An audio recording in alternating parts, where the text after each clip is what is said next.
am joined by the Secretary of Health, Kim Malzum-Risden. I'm also joined by Dr. Josh Clayton, our South Dakota State epidemiologist. We have 3 doctors with us from our healthcare systems that'll be joining us by video. Dr. Brad Archer, who's the Chief Medical Officer at Monument Health, Dr. David Basel, Pediatrics and Internal Medicine at Avera, and Dr. Allison Suttle, who is the Chief Medical Officer at Sanford Health. I want to give you a quick update on Smithfield and where we're at in the Sioux Falls area. We've continued to have conversations with our federal officials, with the U.S. Secretary of Agriculture, Sonny Perdue. He's been working with us. I've been visiting with Ken, the CEO of Smithfield, working on a plan to safely reopen the plant and get it back online to bring some relief not only to our ag producers, but to make sure that we're continuing to secure our nation's food supply. The CDC officials that have come in to help us with that are on the ground in Sioux Falls. They will tour the plant tomorrow and do that in partnership with state and local officials. And we're working really closely together and efficiently to make sure that we can get this done as soon as possible, but also making sure we're making the best decisions for public health. I want to talk a little bit about the employees that work at Smithfield and those that have tested positive for COVID-19. We are doing targeted testing in this area, which means we are aggressively testing these folks and who they've been in contact with. And we are using our contact tracing mechanisms and methods to make sure that we're communicating with them and as soon as possible and getting them into isolation and protecting their families and their communities as well. We have some challenges in the communication department just because of the diversity of the workforce, but I'm so appreciative of all the local efforts and groups that are on the ground there, and interpreters and specialists that are helping us work with that community to make sure they have all the information that they need and that we can help them as much as possible through this situation. One thing that would be helpful is if the public would continue to utilize the Care19 app. This is a phone that's for your iPhone. By the end of this week, it'll be available for Android phones as well, but it's called Care19. What happens when we do contact tracing right now is that when someone tests positive for COVID-19, Department of Health officials call them, the staff calls them, talks to them, finds out where they have been in the past week, who they have encountered, every name that of a person they've talked to, and have been in close contact with, and places that they have visited, and then they reach out to those contacts, notify them, interview them, find out who they've talked to, and it takes hours and hours of time. This Care19 app will streamline that process greatly.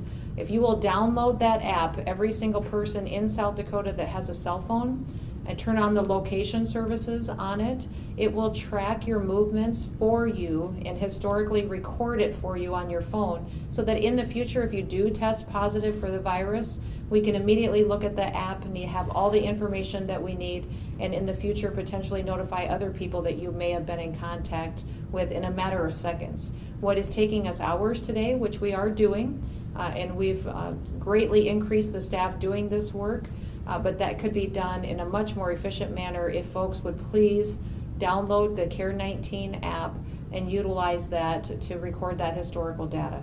It is voluntary. It'll be utilized during this situation, and then the information will all be destroyed when we are done with this pandemic that's happening to our state and our country right now. I wanted to give you a quick update on the Abbott ID machines. You probably heard a little bit about these in the national media, also local media, and then I've mentioned them a few times in our press conferences. We did get a shipment of these machines and the equipment that's necessary and some testing supplies. These are pretty quick results, and they'll be very helpful for us in areas with vulnerable population or in hot spots such as what we're seeing in Sioux Falls.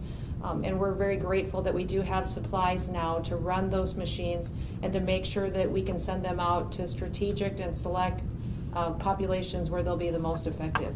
I wanted to have Kim speak a little bit to how we will deploy those Abbott ID machines to make sure that they're utilized in the best manner. Thank you, Governor. We are really excited to be able to deploy 9 different machines to 8 sites across the state. With the supplies that we have on hand. We do have additional machines. We're actively seeking more testing supplies so that those additional machines can be deployed as well. But today we will be shipping out the Abbott ID testing machines to Prairie Lakes Hospital in Watertown, Community Memorial Hospital in Redfield, the Huron Regional Medical Center.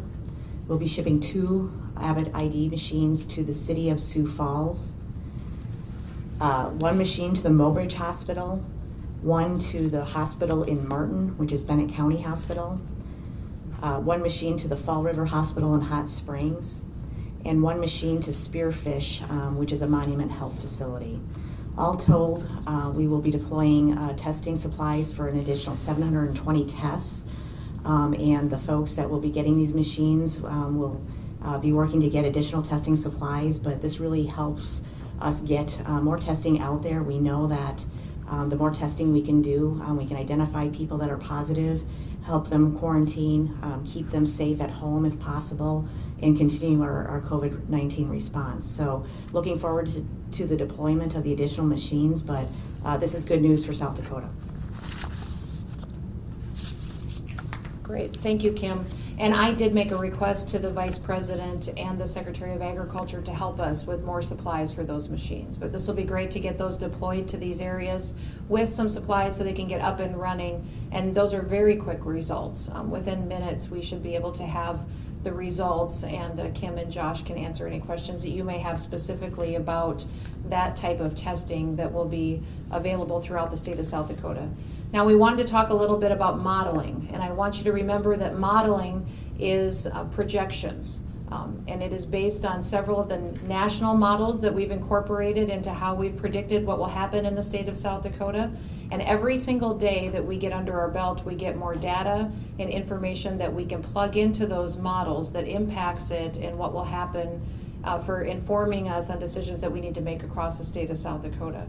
Remember, I've told you all along that I'm going to be making every decision on the facts and the data that we have in front of us and understanding the science of this virus and how it spreads. We're going to continue to recommend all of our mitigation efforts, but the data is showing us that we are bending our curve. What you are doing at home by staying home and by making sure that you're practicing social distancing is making a difference. The projections are more informed. As we watch how the virus has spread in different counties, how it has not spread in some counties, and how we've had a hot spot like Smithfield and Sioux Falls, we now know that some of these peak dates are changing. It looks like the peak in Sioux Falls in that area will likely be in the middle of May. That is a couple of weeks quicker than originally we had predicted for the Sioux Falls area. Again, we remember that the state would peak in mid-June. That date is changing as well. My team spoke with the mayor this morning of Sioux Falls and informed him on what it looks like for a peak and the time frame for the city of Sioux Falls. And that expected surge is expected to be approximately 1,200 to 1,300 beds. All of these projections and models inform us on how we need to surge up in our healthcare facilities to make sure we're taking care of people that need hospitalization or advanced care. So for the Sioux Falls region, when they hit their peak infection rate and their peak need for hospital beds, will be about 1,200 to 1,300 beds for that area. We believe that that capacity is already in those healthcare systems, although we are not changing how we're planning based on what we gave to you 2 weeks ago. Models are dynamic. They will continue to change, and this is a virus. It is fluid, but we have cut our peak, and that's a good thing. And it is encouraging to all of us. And we know that our healthcare systems can handle what is coming at us, although I have directed them and us and my team to continue to over-plan and over-prepare so that we can take whatever is coming at us in the future. I really want to thank Avera, and I really want to thank Monument and Sanford Health for joining us again and for helping with all of this. They have been incredible partners. I don't think there's any other state in this country that has had healthcare partners like we've had. They haven't cared who got the credit. They didn't care who was putting in extra hours or work. They all just committed to be a team to make the best decisions for this state and the people who live here, and I'm just so proud of them. I'm also proud of them for being willing to undertake a clinical trial in therapeutics like I announced just recently for using hydroxy to help the folks that are struggling with this virus and to help them heal. I just think that what they have done and gone above and beyond to be examples to this country of what's possible when you work together, it's been inspiring to me personally. Now, before I turn to Josh, who's going to walk you through the current projections of what we're seeing, I want to reiterate that the numbers look better. It looks like we're going to need less hospital beds. It looks like we will need less ventilators in the state. But I am going to continue to ask that we all stay on the same path that we've been on for the last 2 weeks. I'm still going to plan on needing 5,000 hospital beds like I originally told you. I'm still going to plan for having 1,300 vents in the state of South Dakota because I want us to have all the capacity in the world to take care of individuals and to be over-prepared. Even though these numbers we're going to show you today are encouraging and look better for our state, we need to stay the course. All of this hinges on you doing your part, you taking the personal responsibility to continue to stay at home. If you don't feel good, you call your doctor. Continue to wash your hands. Remember when you wash your hands to use soap. That makes a world of difference to use soap for 20 seconds and continue to do that. Use good hygiene and make sure that if you're experiencing symptoms that you take immediate action. I'm going to turn to Josh, let him walk through a few slides with you, and then we're going to hear from the doctors that have joined us by video conference today.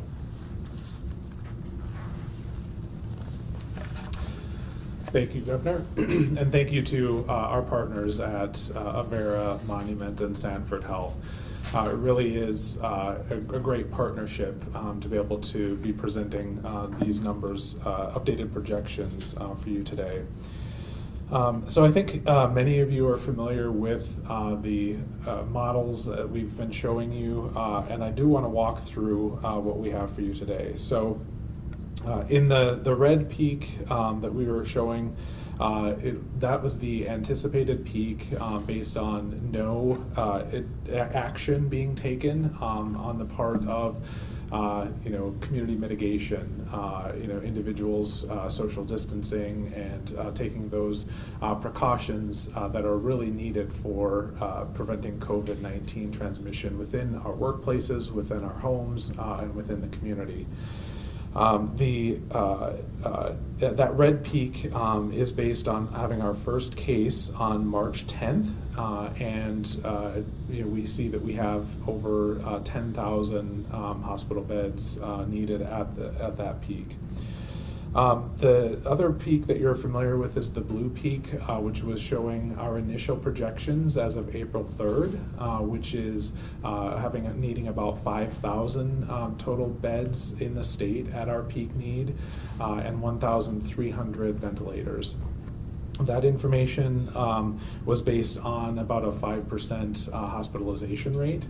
And the green peak, which is our new projection for today, is showing that overall what we're seeing based out of information that's been collected nationally, as well as information from New York and their experience there. Really want to thank them for sharing the data that they have to be able to help inform the models that we have both here, the models with our health partners, as well as other projections in other states. The peak for our anticipated peak, I should say, in the green shows about 2,500 hospitalization beds or hospital beds needed at our peak. So that would have roughly about 650 ventilators that would be needed. The focus here, I do want to just make sure that folks are recognizing that even though we're seeing that overall we're having this potential decrease due to the information that we're receiving on the ground from our partners that are experiencing COVID-19 widespread transmission within their jurisdictions, that we are really focusing on that planning for the worst case scenario, the 5,000 total beds, the 1,300 ventilators, and that's out of that perspective of would rather be prepared to meet the COVID-19 threat that is before us. Just wanted to again thank our partners for continuing our ongoing discussions related to our modeling and for helping inform those models. Thank you, Dr. Clayton. And I want to reiterate, when you look at that chart that's up in front of you, according to that chart and the data and the models that we used that are nationwide, well-respected models that we plugged into that initial plan, We would have been peaking with about 10,000 people in the hospital about a week from now that would have been infected with the virus and needed health care had we done nothing. We did put in efforts and put in mitigation measures that made a big difference. And 2 weeks ago, we announced a plan to you to continue those efforts throughout this virus spread and cut our hospital beds down to 5,000 necessary at our peak. What we showed you today is we have again cut that peak in half. That is really good news for our state. That means that what you have been doing by staying home, by changing the way you do grocery shopping, by not having large groups gather together, keeping them under 10, allowing our businesses to be innovative, take care of their employees, but also still provide for their customers' needs, has been working. But we've cut our peak again with what our need will be for hospital beds, and we are looking forward to being able to get through this virus, taking care of each other in a way that I think is going to make sure that we do it the best that we possibly can. Now again, I want to remind you all that we have to continue our efforts, and we have to keep doing what you've been doing for the last several weeks, and that we're still going to plan for that original plan that I announced a couple weeks ago of having 5,000 beds ready and raring to go when they're necessary. But I do want you to know that it is encouraging and what you're doing is working, and it's been extremely helpful for those in your community that you're impacting. I do want to go to our physicians that are with us today to have them give a statement on all their work that they put into this as well. When you get to covid.sd.gov, the website, there'll be many more slides there, a lot more information on what went into these projections. So if you have questions about that, all that information is on the website at covid.sd.gov. So please go and refer to it. It is there for you to understand how we came up with these projections. But let's go to Dr. Allison Settle first. She will speak on behalf of Sanford Health and give you a quick update on their work and their projections and belief in this plan that we have for the state. Thank you, Governor, and thank you, Secretary Kim Mulson-Risden and Dr. Josh Clayton. It really has been a collaborative effort. I've been proud to have my team be a part of it, and it is very reassuring to see a more realistic picture based on some of the data that's come from New York. As Dr. Clayton said, Sanford is ready. We've been preparing for that kind of more significant or worst case scenario, if you will, and we'll continue to make sure that we have what we need to be able to take care of more if that need should arise. But I think because of all the really good social distancing that's been going on and how great everyone's been with complying with that and keeping each other safe, we've successfully flattened the curve, and we are seeing a more realistic picture that is doable. The virus is still coming, and I think that's the hardest part, is that we're still in this, and we will still have to get through that peak, even though it is significantly lower. But then we'll get to the other side, and we can start thinking about what does life look like a month from now and 2 months from now, and when can we, what will it look like there? So I think one of the biggest steps for that is really the ability to do testing. So it's great news to hear that there's been more testing available across the state. That's going to make a huge difference for South Dakotans, so thank you for that. And really thank you to everyone in South Dakota for all you're doing to keep each other safe. That's great. Thank you, Dr. Settle. I appreciate that. Let's go to Dr. Brad Archer, who is with us today, and he's here with Monument Health. Thank you, Governor. We really appreciate the ongoing collaboration, spirit of cooperation between Sanford, Avera, and the State Department of Health in confronting this crisis. It's no surprise to our analytics team that the output of the model changes over time as new information is received. And as the governor said, it's important to continue to point out that these tools are not capable of producing exact numbers or dates. They won't predict the next hotspot or outbreak, but rather these are approximations based on the latest information. And as such, we find the model most useful in informing our hospital capacity plan. We also find the model useful in our discussions with our elected officials as they consider strategies to limit the spread in our communities. Because of steps taken in our region, as was pointed out earlier, that the model shows a very significant reduction in expected cases. And I'd like to express my gratitude today to the leaders and the people in our communities for their sacrifices in making this happen. We know it's not easy, and we much appreciate those efforts. And as Dr. Suttle stated, we would encourage you to continue with those efforts in an effort to maintain our availability of hospital beds and specifically ventilators and critical care for the folks that need that in the future. Thank you. Thank you, Dr. Archer. I appreciate you being available today. Let's go to Dr. David Basel, who is the Pediatrics and Internal Medicine Doc at Avera. Thank you, Governor. I would agree. You know, it is amazing how big of a difference we've been able to make in this state through our efforts of social distancing. When we were first talking about these models a couple weeks ago, we pointed out the fact we don't have a vaccine for this virus. We don't have an antiviral for this virus. What we do have is each and every one of us, ourselves, our neighbors, our businesses. And that was going to make the difference on whether we were able to handle this surge when it came or not. And as we've looked at this data, we are starting to bend that curve in a significant fashion. We are reducing the number of hospitalizations and the number of ICU beds to something that we have a shot at being able to handle with our current capacities. It's still going to stretch us as a healthcare system to the utmost, but now we have a fighting chance, so much better than we did the first time. Everything that we do, you know, to stay home, not go out, especially if we have any symptoms or any hint that we may be sick at all. When you do go out, wear a cloth face mask, keep the 6 feet away from each other, wash your hands, all of these things that we keep hitting over and over again, which are our ability to fight this virus from spreading, are having an effect. And the more we do them, the models are very clear and very pronounced on how big of an effect that is. Just a small change going from one individual who's infected giving it to 2 or 2.5 people to that same individual giving it to 1.5 or 2 people makes all the difference in the world on where that peak hospital census is. I'd also like to express my appreciation to the governor, to the secretary, Dr. Clayton, Sanford, and Monument.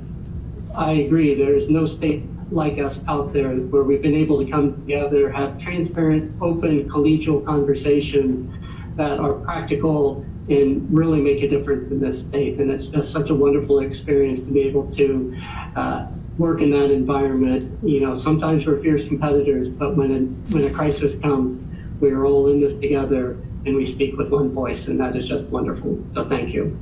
Thank you, Dr. Basel. I appreciate you being here as well today through video conference, and to all of our doctors for making themselves available. We appreciate your hard work, your systems, your teams that are out there every single day caring for people across the state of South Dakota, and your commitment to continue to do that throughout this pandemic and the virus spread through the state of South Dakota. We just know from the bottom of our hearts how much we appreciate you, and will do anything to help make your jobs easier as we do the coming weeks. Let's go to questions, but before we do, I just want to reiterate that we have encouraging news today. Our projections look better. Less people will have a need for hospitalizations than we originally thought. We'll have a need for less events, but we are still over-preparing, over-planning, and we're still asking every single person in the state of South Dakota to stay committed to the plan of action that you have been on for the last several weeks. We absolutely have to continue these mitigation efforts to make sure that we are successful coming through this virus in a way that's responsible and takes care of our vulnerable populations and also those that we love in our homes and our families, and can come out and be stronger on the other side. And can I just take a personal moment to thank Julie, who has been here every single time that I've been here. I think she's the only person that's been here every single time except for the secretary maybe. But she provides an incredible service to people in the state of South Dakota, and we have given her at times 12 hours of notice. Sometimes we've given her a half-hour notice. Sometimes we've literally given her 12 minutes of notice that we are going to do a press conference because of the changing dynamics of what we're dealing with. She has had a smile on her face. She has been here to serve, and she is a gem. So I'm going to recognize her in a special way on Facebook this weekend. So she'll have to tune in. She's not going to be with me, but I'm going to talk about her a little bit. But I just want you to know how much I appreciate her and her being flexible. And she is really here to serve South Dakotans and make sure they get the best information, that everybody is as well informed as they possibly can be to fight off this virus. With that, let's open it up for questions. Governor, this is Jackie with SDTV. Yes, go ahead, Jackie. I'm wondering if you can discuss how your team decided where to send the different supplies for the rapid testing. Thank you, Jackie. This is Kim Malsom-Reisen. We focused on areas of the state where the hospital system does not have ready access to some of the more commercial lab capacity that we do already have in the state. We also wanted to make sure that some of our communities that have been hardest hit by this have the testing capacity needed moving forward. So that's why we focused on Huron in particular, as well as getting those 2 machines out to the city of Sioux Falls. And we also wanted to really look at West River and some of the independent hospitals in our West River locations to ensure that folks across the river have access as well.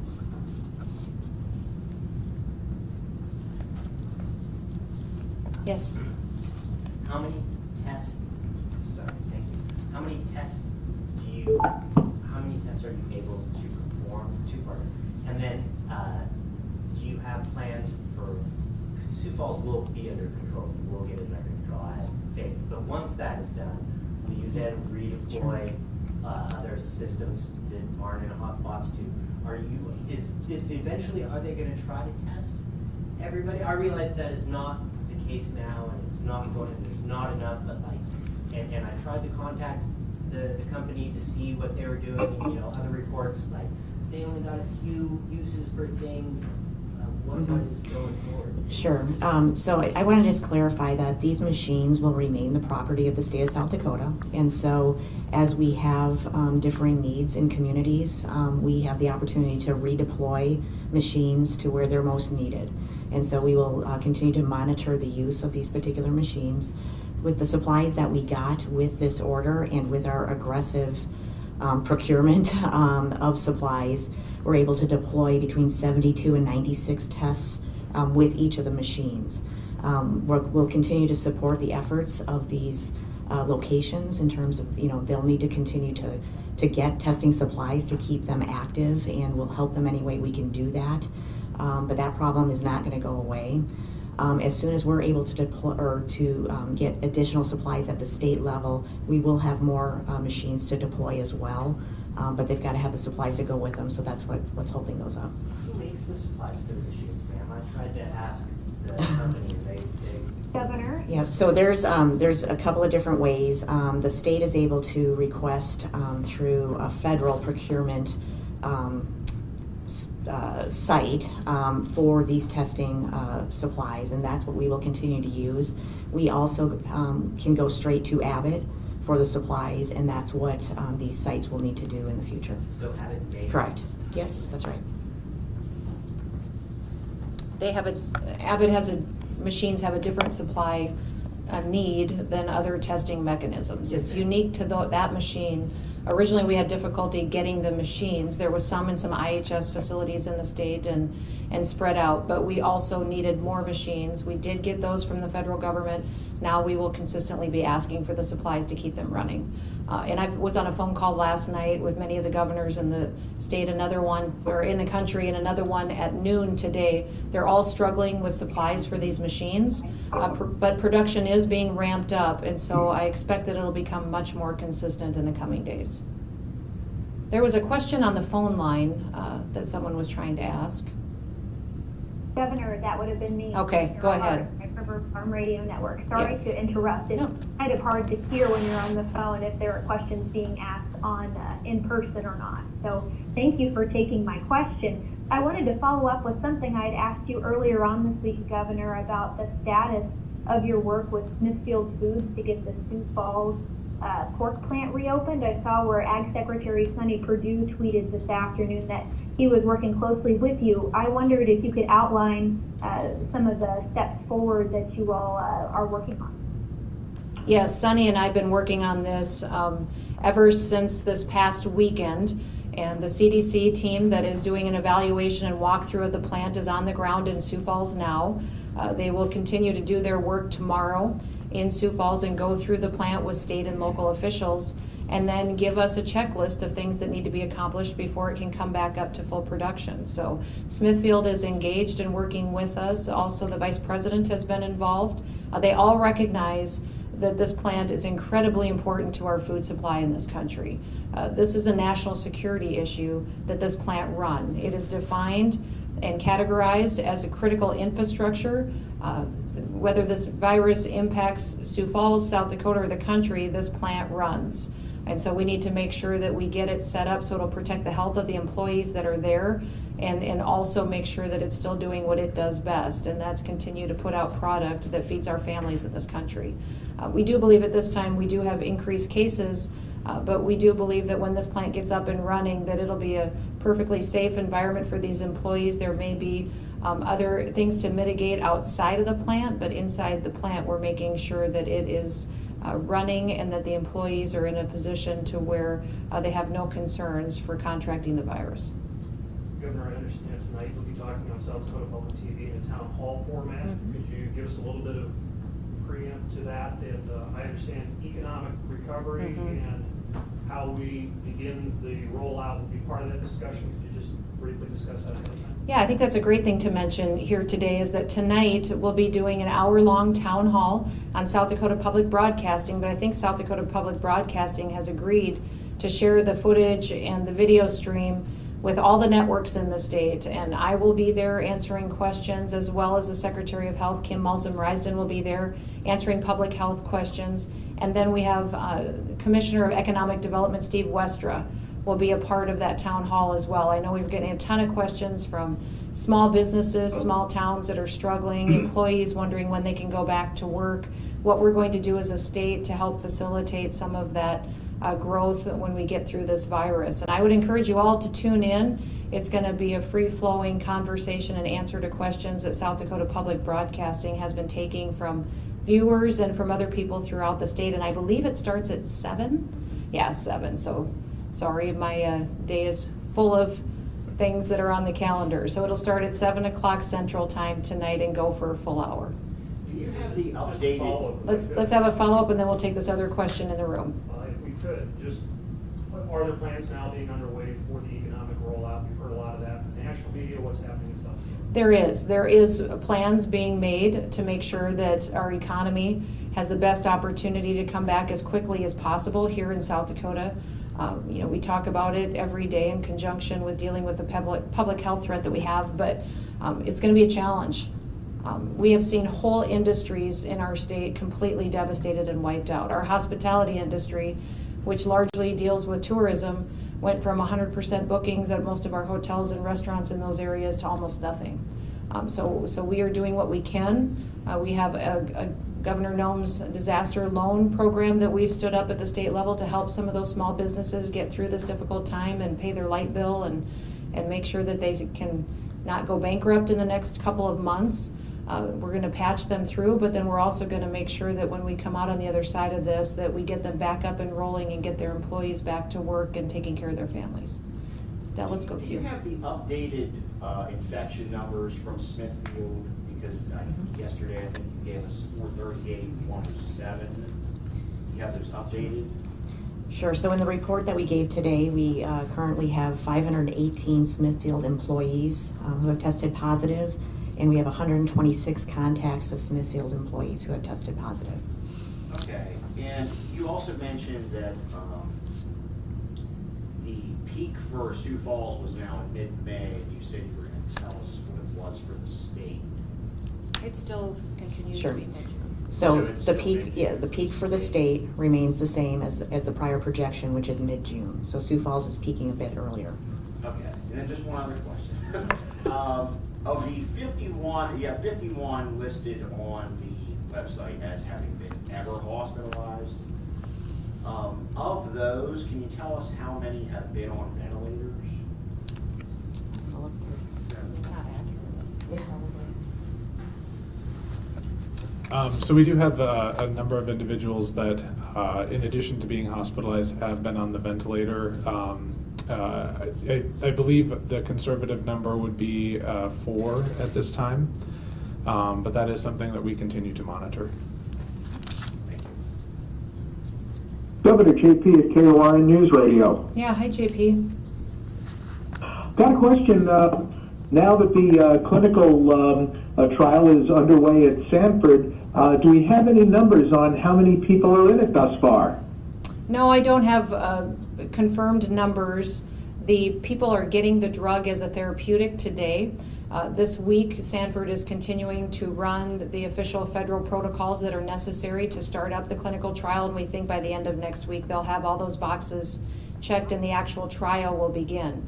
But because the drugs were delivered last weekend in such a short amount of time since we had requested them, they are available and patients are utilizing them that we think could be beneficial. But the actual clinical trial here will begin in a matter of days as soon as we get those confirmations and certifications from the federal government.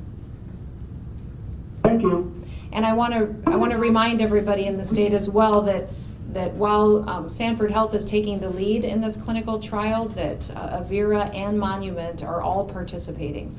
That's what makes this such a special thing, an example of what South Dakota can do, is that all 3 health systems are participating in utilizing hydroxy to treat patients and in the drug trials so that it can be a comprehensive statewide drug trial that is unlike anything that's ever been conducted before in this country. It is also something that will impact a lot of people, up to 100,000 people in the state, which is a wide number that will give us better results.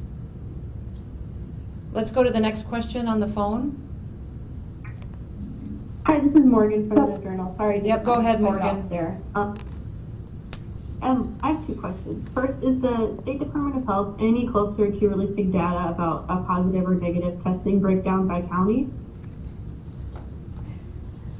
Thank you, Morgan, for that question. We are getting closer. I'm very hopeful that we will be seeing that level of breakdown in a matter of days. And again, we will continue to refine the data that we're able to provide to be as helpful as possible. Okay, and then second question for the governor. I just want to clarify that I think you said that Sioux Falls currently has enough capacity to deal with the peak in mid-May. But I just want to also just get an update on the National Guard building any hospital capacity there, and in Rapid City, is there any update on that today?